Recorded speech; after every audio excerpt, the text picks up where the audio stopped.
Hello there, you're watching the press preview, a first look at what is on the front pages. Time then to see what's making the headlines with the PR consultant Alex Deane and the journalist and broadcaster Jenny Kleeman. Lovely to see both of you and welcome. So let us take a look at the front pages then, starting with the Daily Telegraph. Zelensky bows to Trump's pressure. That is their lead story. After the Ukrainian leader told Donald Trump he's now ready to talk peace with Russia, just as US military aid to his country has been paused. The Guardian quotes Mr. Zelensky as saying he now stands ready to work with Mr. Trump for a peace deal. Same pledge is also the top story for tomorrow's Times. We're ready for peace. The Daily Mail calls it an olive branch offered after a phone call with the Prime Minister, Sir Keir Starmer. The Eye says that the UK is now scrambling to save a deal while Mr. Zelensky grovels to the US. The Metro focuses on the anger generated by remarks from the US Vice President J.D. Vance, dismissing the UK as a random country that hasn't fought a war for 30 or 40 years. The paper reminds him of the many times Britain has fought alongside America. The Express, too, reminds Mr. Vance of the 636 UK service personnel killed fighting alongside the United States in Iraq and Afghanistan.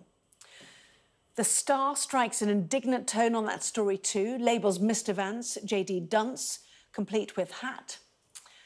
And the worldwide market slump and its effects sparked by America's new tariffs on goods from China, Mexico and Canada is the top story for the Financial Times. And finally, The Sun has a story about the marriage problems of football pundit and former player Jermaine Jenas.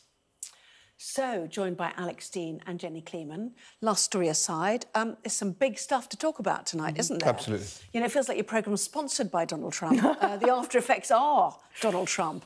So let's kick off. Jenny, Zelensky bows to Trump pressure. Big statement from him. Yes, he kind of had to debase himself, really, and make that statement because Donald Trump wants an apology from him and he wants him to sign this minerals deal, and he does not want to provide any security guarantees. And, of course, there was the withdrawal of military aid, which was announced last night. Clearly came as a bit of a surprise to Sir Keir Starmer, who said in the Commons yesterday that he didn't think that that was in the offing. This was pretty much all that Zelensky could do. And Trumpism is the politics of naked self-interest. There is no moral imperative. There is no you are my ally. It is simply what is in it for us. And the problem with giving away support, military aid, pulling that, is that he's given away any leverage that he might have with Russia now. And so the debate at the moment is what is happening in terms of securing a peace, and Trump accusing Zelensky of not wanting peace.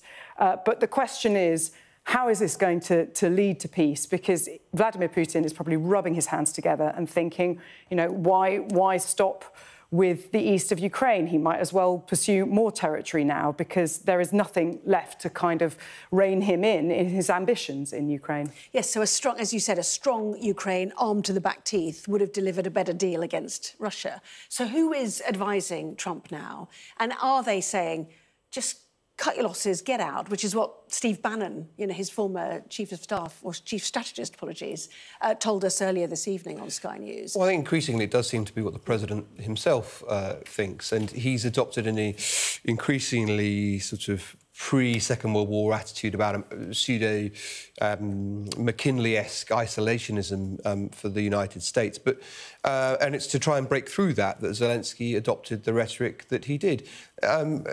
Jenny is right. What else was he supposed to do?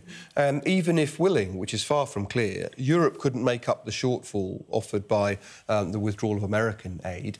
And even if in time we got somewhere towards approaching it, it wouldn't help now, because this American freeze doesn't doesn't apply just to things that have been pledged.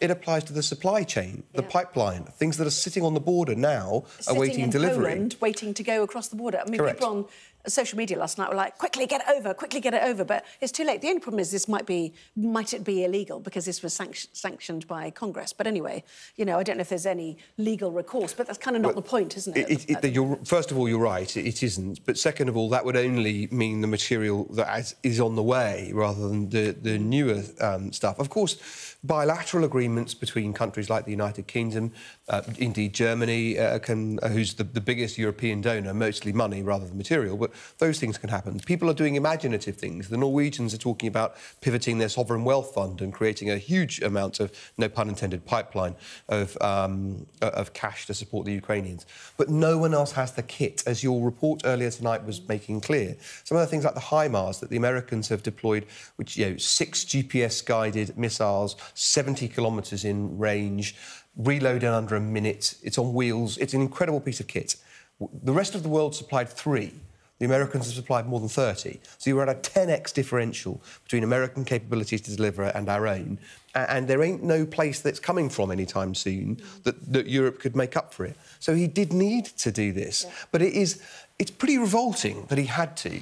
The scenes in the White House of bullying of Zelensky, I thought were made for exceptionally... For someone who's, believes in the transatlantic alliance, who believes in America as a force for good in the world, it made for very unappealing viewing. Yes, and The Guardian has a picture of an attack today, a Russian drone attack hitting Odessa. You know, amid these efforts, Ukraine leader says he wants a deal, praises strong US Trump, thanked him specifically for the javelins, which is what he had said yesterday. I gave you javelins. So he's ticking the boxes in some respects. But why is it that the American right cannot see the benefits and the necessity of holding back an aggressor and defending a sovereign state, which is, if you remember, why George Bush Sr. went to war over Kuwait. I mean, it was about... I think it's because they are thinking in a very short-termist way. They're thinking, why are we pouring all this money into a war very far away? You saw what happened when Zelensky tried to make the case to Donald Trump on Friday that Russia would be attacking the US next or getting close to the US. He was saying, don't tell us, you know, what danger we're going to be in. Don't tell us we're in a great position. We're in a great position. The thing is, Donald Trump is a veteran of reality television, and he knows that where there is conflict, where there is drama, that's where the cameras are. And you know, presenting a programme that comes out at 10 o'clock at night, there is a constant barrage with the time difference with the US of just more drama, drama, drama. And I think he wants to be seen to be taking control of the narrative in Ukraine. He knows that for a certain part of the American public, seeing a lot of money being poured into a war where they don't necessarily see where the US's skin in the game is because the geopolitics of it hasn't been properly explained, or they don't feel that they are properly part of this. They don't feel that they'll be next in the firing line if Putin is emboldened by winning in Ukraine. He just sees this as an opportunity to score points and get camera time. And unfortunately, Ukraine is paying the price. Well, I mean, the biggest... I mean, we had one Ukrainian MP today say this has gone from disaster to catastrophe with the withdrawal of US military aid. The biggest disaster is that the splitting of the West, which plays right into Putin's hands. Has J.D. Vance also done that himself, which what appeared to be an insult to many people in this country? Yes. You know, talking about, 20,000 troops from countries that have never fought a war for 30 to 40 years. The troops have been offered by Britain and France, who have stood alongside the US and had taken great losses in the wars of Afghanistan and Iraq. We should mention J.D. Vance is at pains to stress today he didn't mean the UK or France. Well, it's hard to imagine who else he meant, given those are the two countries that said that we would offer forces. The numbers of coalition of Europe who stood by in the war of Afghanistan after 9/11. It's a great long list. I'm agreeing with you. I mean, it's... But the point is, he says, I didn't mean you, I meant someone else. He doesn't say who it was he meant.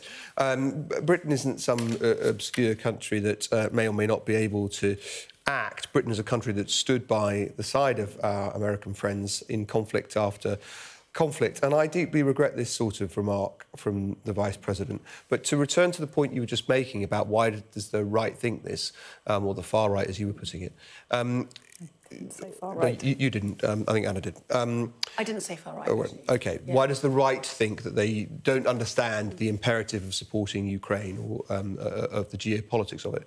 Wanting peace isn't wrong, right? And they are tapping into a vein of conscience in the United States, which has lost more people in the course of conflicts. If you think about conflicts in recent times, more Americans have someone in their family or know someone in their family who've lost people in the course of armed conflict. Isn't it about tax dollars going far away? Isn't that the problem? That'll be part of it too, but I was making the point that wanting peace and not wanting to send young men to die in wars is not a bad instinct. The trouble is that sometimes brave men have to stand over you, willing to do harm to your enemies in order to preserve your peace. And I believe that's what's happening in Ukraine. I think it's an absolute imperative that Russia is defeated and can't behave in the way that it's allowed to. But in order to do that, you've got to explain to people why that's right and not permit Russia to bulldoze its way to victory in Ukraine. And the easiest thing to do is say it's a faraway country of which we know nothing. Let's just let things happen. There is one other potential here, which is Trump is bullying Zelensky into accepting a compromise, effectively. You know, I'm going to do him down so that people will see me as a more fair dealer, not unconditionally wedded to Zelensky, and then he'll accept the compromise, which is giving away part of his country. Well, he shouldn't have to.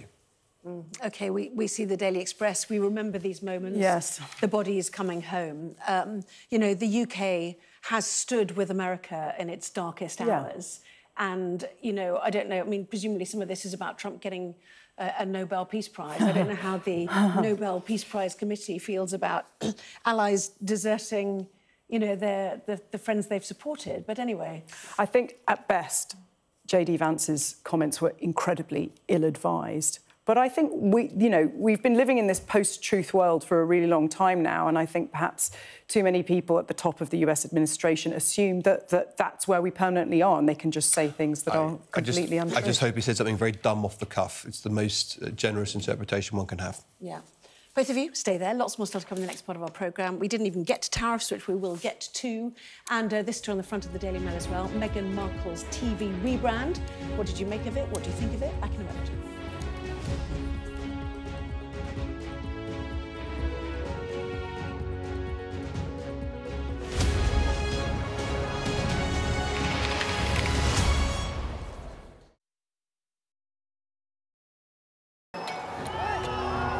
Prime Minister Modi is the most popular politician in the country. He is expected to win his third term in these elections. Jubilation in the streets, while some emotional.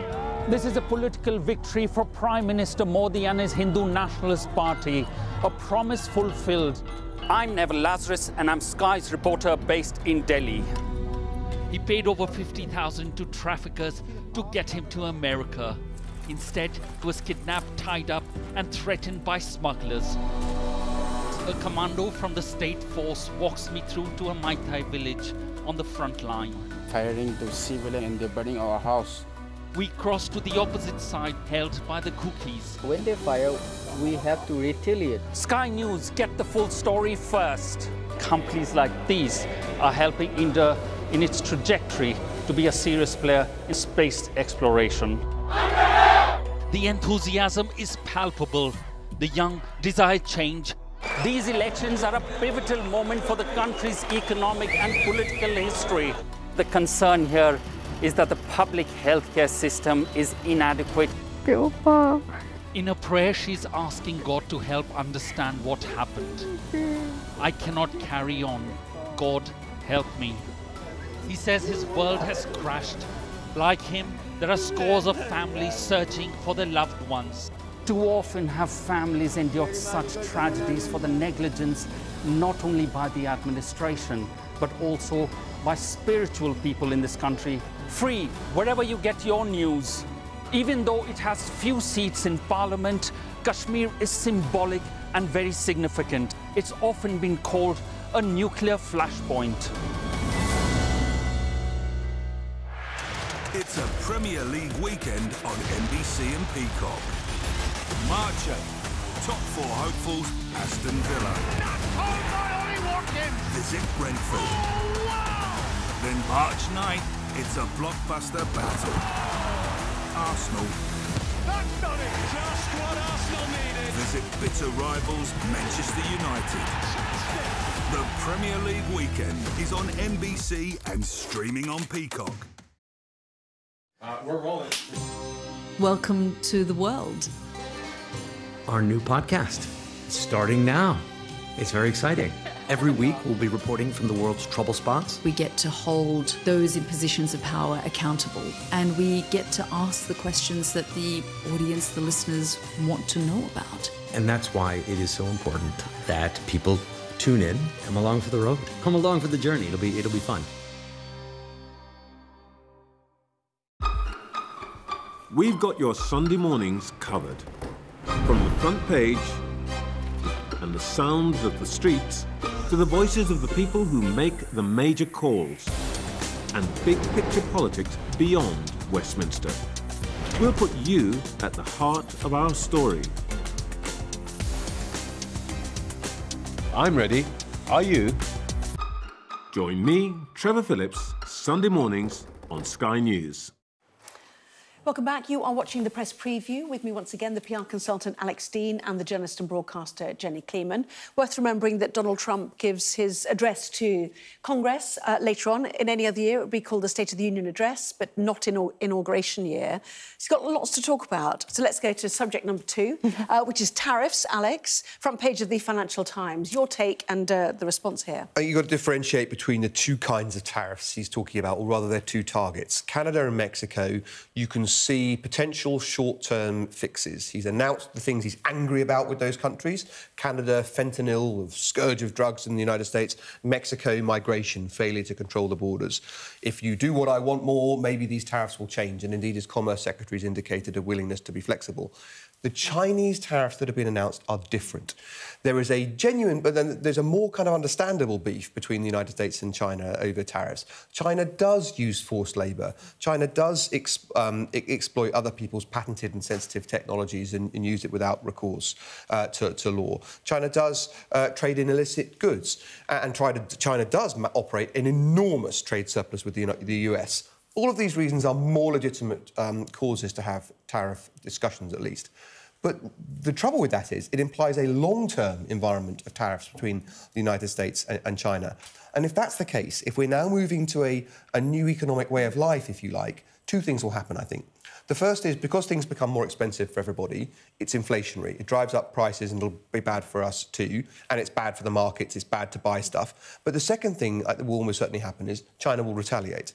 And retaliatory tariffs will trigger trade wars, not just between those two countries, but they'll have potential ramifications and encourage others to put their borders up too. Yes. For any free trader, bad, bad, bad. Yes, although their retaliation so far has been soft, some would argue, and that is partly because that's what I mean. They're 45% of their GDP comes from exports. So, very quickly, because we've only got one more left, I do want to get to the last China has retaliated on agricultural goods, and we know that farmers are big supporters of Donald Trump, a large part of his base, so it will be interesting to see how that goes down. And also, we know a lot of people voted for Donald Trump because he promised to bring prices down, so we've got to see the consequence that this is going to have on prices in the US. It's unlikely to make them go down. If anything, it will make them go up. I'm going to stay with you for the next one, because I know you've watched a bit. I watched a bit on my way here, in the interests of journalistic endeavour, because it's not. I'm not the target audience for this. Well, you might. But I have to say, this is much anticipated, $100 million deal with Netflix. They have to make good on it, Meghan and Harry.